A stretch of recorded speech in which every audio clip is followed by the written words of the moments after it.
Good afternoon. My name is Alan Nochumson of Nochumson P.C, and I'm here with Brett Madsen of Permit Philly. And I invited Brett to speak to me today and to our audience because, a lot of our clients use Brett for permit expediting and obtaining of permits.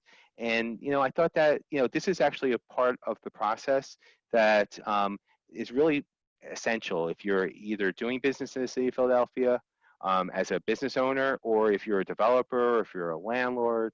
So welcome, Brett. Thank you. Thanks for having All me. right. All right. So Brett, why don't you tell me a little bit about yourself? Like, where you're born, how we got here today. Well, I was born a little far away. I was born in Delray Beach, Florida. And I took the direct route to permitting in Philadelphia by moving to a few other towns to get graduate degrees in music composition, then moving briefly to China, and then deciding to start a band in Philadelphia. I didn't start the band, but I did end up working as a sort of operations person for a law firm that was handling zoning and use, much like yourself. And I sort of learned the ropes and had a few friends and family members who said it sounded like I could split out on my own. So I started my own business doing this. Okay. And how long has Permit Philly been in existence? 2.5 to 3 years now. We're coming up on 3 years. All right, awesome. And I know, we work with a lot of architects and clients that work with you. And, clearly, like, you guys are doing a lot of work in town because I see your name over and over and over and over again. So that's why I want to have you on, because you probably even see more stuff that we do than we do. See, my law firm, for the most part, when we're doing land use, we're focused on the variance process, which is only a small sliver of what's actually going on in the city of Philadelphia. To actually get things done, there's so much more stuff that's as of right, and it sounds like that's what you do almost exclusively, right? I either handle as of right, or I handle a lot of variance cases often after the variance.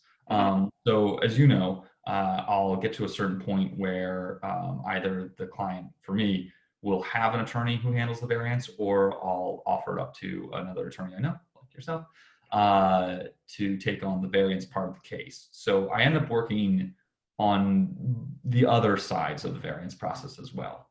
That's right. That's right. It's complementary. Like, I get you file the permit application, I get the refusal, I work on the refusal. Assuming I do a good job and I get the variance, then I hand it back off to you. Yeah, of course. And it can happen the other way. Sometimes somebody will have a variance or even the entire zoning permit and say, okay, I got that done. Now it's time for the building permit. Now it's time for construction. So Gotcha. yeah, my only point in saying all that is just that even when I'm not managing the variance directly, which I've done a few times for clients who want to represent themselves and don't need an attorney, homeowners who want to do that. Even when I'm not managing that directly, I'm still working with cases that have passed through or are about to pass through the variance process. Gotcha. So when we talk about, like, let's start a project from scratch, right? So it's my understanding to start a project from scratch, you need to get a zoning permit, right? What kind of project are we talking about? All right, that's a good point. We want to do, we want to take a property that's a vacant lot and convert it into a duplex. Well, so first of all, you're not going to be converting it because it's Yes, going to be a new construction of a duplex. that's right. That's right. That's right. That's the only reason I care about that is because if I say convert and it's not a conversion, licenses and inspections will take 2 weeks of my time to say, this isn't a conversion. So you're starting with a zoning permit in that case, because zoning, I mean, you of course know this, but just for anybody who's watching this, zoning is for adding basically any size to a building, changing the size of or shape of the building. So in this case, we're creating an entirely new building where there was a vacant lot. You need a zoning permit. How complicated do you want to make this? Is this zoning by right or not? Yeah, let's do it by right. I'm not even involved here. Someone calls you up and it's an RM1 property. It's not in any overlays. It's a billion square feet, and I just want to put a duplex on there. You just want a duplex. This is great. This is the easiest project I've ever heard of. So in this case, what of course you mean by right is that you don't need any special approval from the zoning board. The zoning code says if you own this type of property, you can definitely build a duplex there, and that's all you want to do.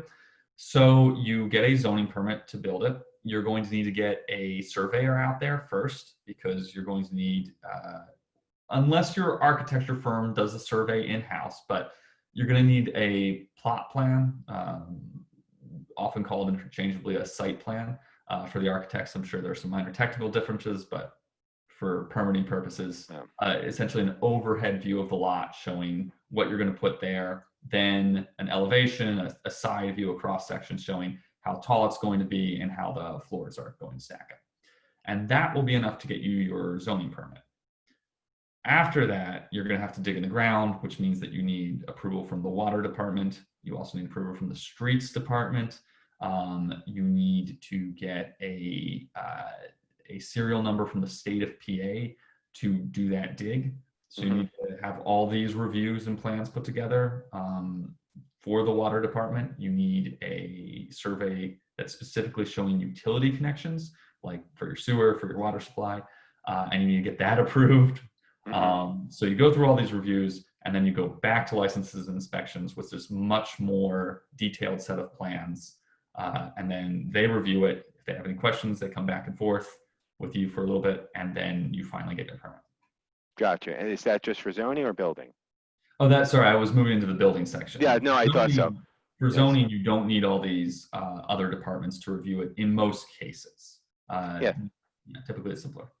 So zoning, like what's a typical, like, so I just applied for the zoning permit. Like how long does it take for the person to review it? That depends.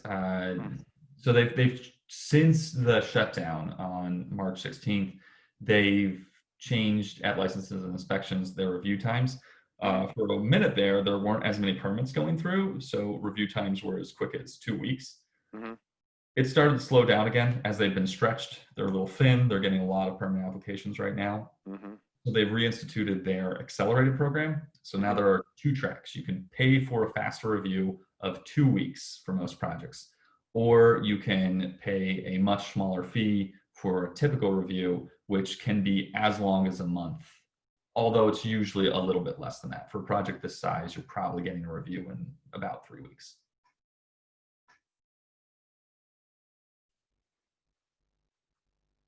Yeah. So you were breaking up a little bit. So what are the permitting fee differences in the fees? I don't know if you said that during the. No, I didn't. I was just explaining the time frames. So in this case, this is a duplex. It's going to be a $25 application fee for a 3-week review. It's going to be this is new construction, so a $2,000. They just changed this. A $2,000 accelerated fee for a 2-week review of the project. Wow. Well, we know, and maybe our audience knows that, in the city of Philadelphia, the tax abatement program for residential new construction has changed, where you must obtain your building permit by December 31st of this year and submit the tax abatement application with the OPA by December 31st of this year in order to be eligible for the current tax abatement law, whereas a 10-year tax abatement on the improved value of the property, which is the building structure, over the course of 10 years, and is exempt from taxation during those 10 years. If someone files it after January 1st, this tax abatement application, they are now subject to a new law, at least as of today, where they would pay 100%, or they get exemption of 100% in year 1, 90% in year 2, 80, 70, 60 on the assessed value of the property. So it sounds like, even though it's $2,000, I think you said, right? Yeah, for construction permits, for zoning acceleration, and for trade permits, which are mechanical, electrical, plumbing. It's $1,050. Yeah, but either way, it sounds like a lot of money, but it's, first of all, time is money in real estate, right? So every month you're not doing something that's carrying costs potentially or a loss of income. But here, it sounds like, given the tax abatement situation, if you have residential new construction in Philadelphia that you're proposing, it may make sense to actually pay those accelerated fees. So yeah, there's also there are different ways to do it, and so I wouldn't recommend it for zoning in most cases. Zoning reviews are generally simpler. You're just trying to show where the placement of this new building will be. You're not giving them details about the insulation in the building. You're not telling them where the electrical receptacles will be. So it's generally simpler. You can usually get it in about 6 weeks if you have your ducks in a row, which permaphilic can help. Usually it's not worth it. For building, it might be worth it even if your back isn't up against the wall, because you can combine a bunch of permits with it. So for this new 2-family construction, that $2,000 is getting you a building permit, but it's also getting you an accelerated review of your mechanical, electrical, and plumbing. And in that case, I think it's probably worth it. Gotcha. All right, so let's do another scenario, right? So we had the residential new construction. You got me my zoning permit. You got me my building permit. I can now build, right? And as well as all the trades. Let's go. I have a single family home that's pre-existing, right? But pre-existing building structure, and I want to do an addition on it. Like, what can you do for me? Well, it's the same question. Is this addition by right, or do I have to get special approval from the zoning board? Let's ignore what I do for a living, right? Okay, all right. I'm not involved at all. Everything as of right. All right, you're allowed to do this. Well, first question: is this like an attached row home? Yeah, let's say it's in Graduate Hospital area, attached row home. Okay, my neighborhood. Is it? So it's currently 2 floors because you're going to put a 3rd floor addition on. Are the buildings? And we're going to be set back we're in a 2-story block, and we're set back 8 feet in the front. Okay, that's what I was going to. Yeah, if the whole block is 2 stories, then you got to set back 8 feet. All right. Okay. All right, we're doing all that. You need a zoning permit. You need to have a document that essentially says you and the city agree that you're going to build the addition in the way that's within their rules. You really just need a plan set for that, an architectural plan set. You don't need, you do need like a site plan showing like this is where the building is and where it's going to get bigger, but you don't need all the detail that you would if you were building ground up new construction. And then as soon as you get that zoning permit, you get your building permit next. More detailed, not as detailed as the ground up new construction.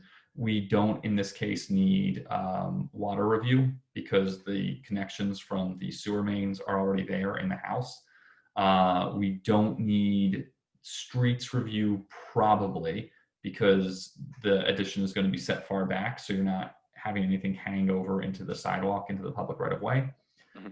So in this case, you need a detailed set of plans. You might need a structural engineer to sign off on certain parts of the plans because you have to show that the existing house can support the new weight of the addition. But otherwise, this is altogether a simpler project with less paperwork and fewer departmental reviews than the new construction. Gotcha. All right, so now let's do one. I like to eat, right? I have a restaurant in Center City, Philadelphia. Again, let's just assume it's all by right? There's no special exception, there's no variance. I come to you, I'm Mr. Chef, right? Yeah. I want to open up this restaurant. I signed a lease. I need to open up the property the restaurant as quickly as possible, COVID compliant, of course. And so you tell, what do I need? What are you going to do for me? Well, so first of all, it's not, especially in Center City, it's not always as simple as just I'm opening a restaurant. I have to make sure that you're opening the correct type of restaurant for your zoning district. Well, I'm assuming it's everything's as of right. Okay. Yeah, this is all as of right. Yeah. Just so people are clear, there are different classifications of restaurant within Philly. Like takeout and, Exactly right. Prepared food shops, takeout, and sit down. So we got to make sure that you have the right one for those. But if you why don't you actually, that's a good point. You know what? I glossed over that because sometimes, when you think when you know something, right? You gloss over it because, I know this. I no one else needs to, but we're talking and people want to know, like, what's the difference? The difference is prepared food is anything from what the city classifies as a deli shop to a coffee shop. So it's kind of loose, but it's sort of these old little corner shops that aren't quite grocery stores, aren't sit-down restaurants, aren't takeout restaurants. Mostly I end up getting that registration for coffee shops for people who want to start a new coffee shop. The takeout is what it sounds like. You have a counter, you have, I believe, maximum 3 seats, and and you are just there. Yeah, maybe one person can eat there, but you're there to sell food out the window. And then Okay. the sit-down restaurant is obviously more seats, more than 4, but typically more than 20, because between 4 and 20, you can often be a prepared food shop. So those are the general distinctions between these. All right, so I'm opening up the next best restaurant in town. I'm sit down restaurant. You All sit right. down. You're banking on I'm 2021. banking on the fact that I think they're supposed to make some announcement about eating indoors like this week, right? Did they make Okay. it already? I thought I heard something I about haven't that. seen that one yet, but Yeah, so I think they're supposed to make some announcement. Probably no, but like let's just assume like they're gonna open it up, right? And I'm ready to like rock and roll. And I okay. hire you. What do I need to? What are you gonna do for me? Okay. Since this is all working out perfectly, we don't need any special approvals. You're going to need a use registration if it wasn't already a restaurant. It's the same application form as a zoning permit, but instead of talking about a structure that's going to be put in place, it's talking about changing the use within a structure. Mhm. So I'm going to say tenant space number 001 in building whatever on Chestnut Street. Is going to be a sit-down restaurant. Mhm. So I'll file for that. That review will be really quick. I probably won't need plans for that unless the tenant space is like part of a floor. I can usually just say on the first floor, the entire first floor is this space, it is this restaurant. So you don't even need to hire an architect for that part, usually. Um, then I'm going to need to get a lot of plans showing all proposed, everything from your layout to your equipment to the cut sheets for your equipment, like the manufacturer sheets Mhm. for the equipment that you plan to install. We need all of this to give to the health department, because the health department is going to have to give you your food serving license. Mhm. While that's going on, I'm also going to be applying for a building permit to the renovations, which will take place inside the tenant space for which we got the use registration. So that's how that works. It's a little bit of a dance because you don't want to build too much without getting that health department review first, because the health department might say, or let's back it up. The licenses and inspections might say, you can build this. This is fine. No building code problems here. But the health department might have health department problems on their end. Mhm. So you might find yourself with approval to build something which the health department won't let you build. Wow. You have to change it. So ideally, you would get the health department review first and then the building permit. In practice, you tend to apply for both at the same time because deadlines are tight and the health department reviews can take a while. And so you typically just try to make sure everything's correct. Really, really carefully read the health department guidelines before you make your building permit plans. Apply for both at the same time, and if you need to, you apply for a building permit amendment at the end of the process. All right, cool. So we talked about um, a new construction home that we're going to build, right? We talked about in addition to a property that we own, we talked about a business. Let's talk about this last one, which we come across a lot, like legalizing the use of a property, where I'm actually involved in terms of the Okay. variance Okay. process, right? So, or I mean, I guess it doesn't even matter, but like,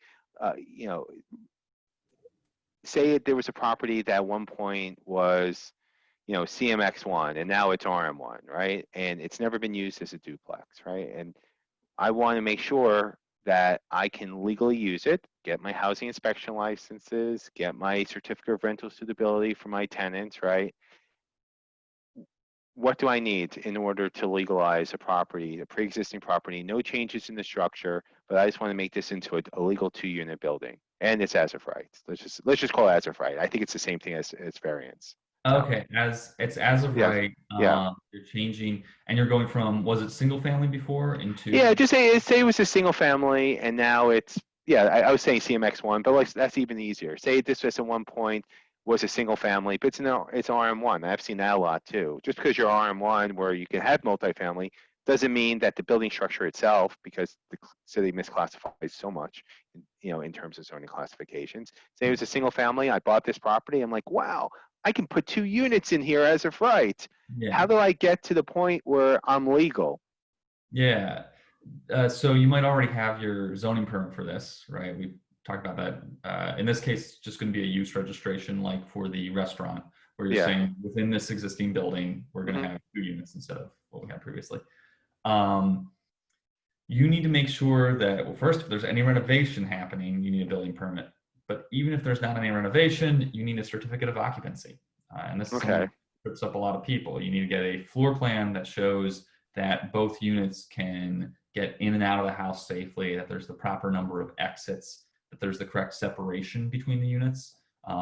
You need to have, if it's existing, they will, in certain cases, let you skirt this, but you are supposed to have certain fire rated walls and doors and floors between units so that if one unit catches on fire, the other unit has plenty of time to get out. It's a safety consideration that they're very keen on, with good reason.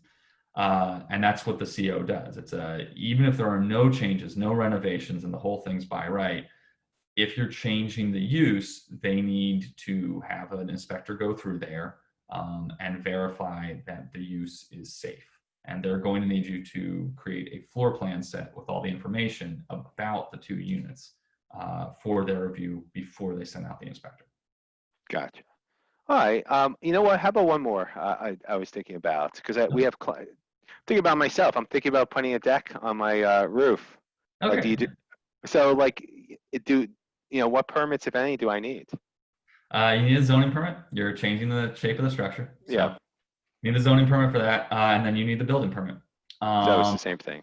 Yeah, now, so there's no, depending on the size of your roof and the placement, you won't need a variance in most cases. As long as I'm Um, set back enough and things like that. yeah, there are rules about where you can exactly put the roof deck, but in virtually all residential areas, I'm trying to think if there's any exception, not off the top of my head. And you can put a roof deck on. You just have to make sure you have the zoning permit and that you have the building permit. So really the processes that we went through previously, it's really similar to that third floor addition that we were talking about, Hmm. where you won't need the water department review. In most cases, you won't need the streets review. It's just going to be a question of making sure you have the proper plan set, really. Well, I think this is really informative. I think you kind of walked us through the different scenarios that most of my clients go through. Um, Now, if someone wanted to reach you and use your services, like how can they? They can go to our website, permitphilly.com. All right. The email and phone number are down at the bottom. If you email or call us, you might get me online. You might also get our operations coordinator, Jessica. So either of us will be happy to help you out. We'll create a little file for you and we'll figure out what you need and get you a quote and get you started. Well, thank you again for your time. I really appreciate it, and enjoy the rest of your day. Yeah, you too, Alan. All right. Take care. You too.